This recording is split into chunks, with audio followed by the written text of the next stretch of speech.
Hi there, I'm Andrea Koppel, and it's time for coffee, the podcast where you get to hear firsthand what the jobs and careers that interest you the most are really like. Hey there, Java junkies. Welcome to another K-Cup mini episode of Time for Coffee. By the way, K-Cups come in 3 sizes, single, double, and triple shots, or roughly 1 minute, 5 minutes, or 10 minutes in length. So if you don't have time to throw back an entire caffeinated career conversation, these K-Cup mini episodes of T4C can give you a quick caffeinated fix, whether you're on the go or you only have a few minutes to binge. So grab your mug and take a chug, because it's time for a caffeinated career double shot K-Cup with my guest, Frank Sesno. What advice do you have for them, Frank, as to how they can make a good impression during a job interview and not only give good answers to the questions they're being asked, but also ask good questions of the person interviewing them?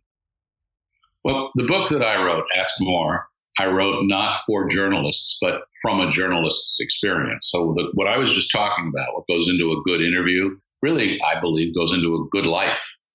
Your life partner and you will have a better experience if you're both really curious about one another. Even after, my wife and I have been married for 39 years, I still don't know everything about her. She doesn't know everything about me. We still ask one another questions. My kids, I'm interested in their lives. Sometimes they say, quit interviewing me, Dad. But I am interested. So you got to moderate it. One of the chapters in the book is about the job interview. Some people say that that's the most important place where they get asked questions, and certainly the most transactional, because it either turns into a job or it does not.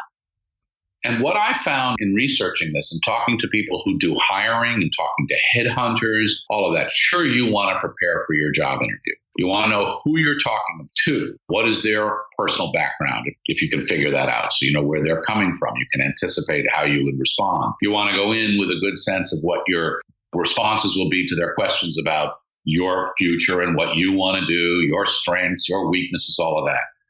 But things that people don't often think about that also drive interviews, job interviews, to a very large degree, and they certainly have with me when I have hired, is when I turn the tables, I'm interviewing a candidate, and I say, what questions do you have for me? This is when I know whether the job applicant has done his or her homework, because their questions will reveal their depth of knowledge about my business, where I'm doing well, where my challenges are, where the opportunities are, where the threats are from the competitors. Their questions will reveal whether they've done any homework about me.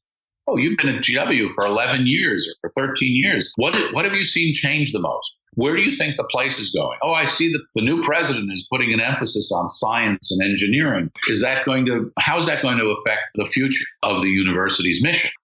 That shows me and impresses me that someone has really dug in, done their homework. And then some other things. Well, I'm a creative person. What will my creative opportunities be here? How could I be most creative and contribute to the team? So the kinds of questions you as a job candidate bring to an interview say just legions about who you are, how engaged you are in this job search, in this particular job opening, and in how you perceive yourself.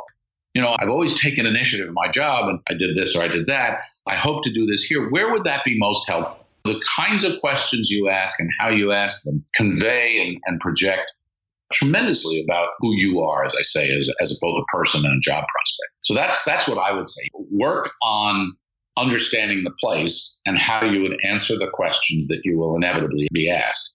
But know what questions that you will pose, because they are just as illuminating as the answers you provide. Absolutely. The only thing that I might add or maybe ask you, Frank, is certainly at the beginning of your answer there was a very sophisticated level of questioning. I would say for somebody who's going in for an entry-level job interview, I think perhaps to ask about the direction of the university or that, would you be looking for that level of sophistication with somebody who's applying for an assistant position or an associate position? That's a very good point, Andrea. Probably not. Probably not. And in fact, you got to be careful in an entry-level position about asking big questions like that because it can come off as arrogant. I'm 22. I'm graduating now. Tell me where your organization is going in the next 5 years. So a lot of this really reflects where you are, who you're talking to, what the level of familiarity is, what your level of expertise is. That doesn't mean, though, that you can't still and shouldn't still show curiosity about the place you're going to. You can say, if you're starting out, you certainly can be talking about what you can provide and the energy that you will bring, recognizing, too, that you are more potential than you are experienced at an entry-level job.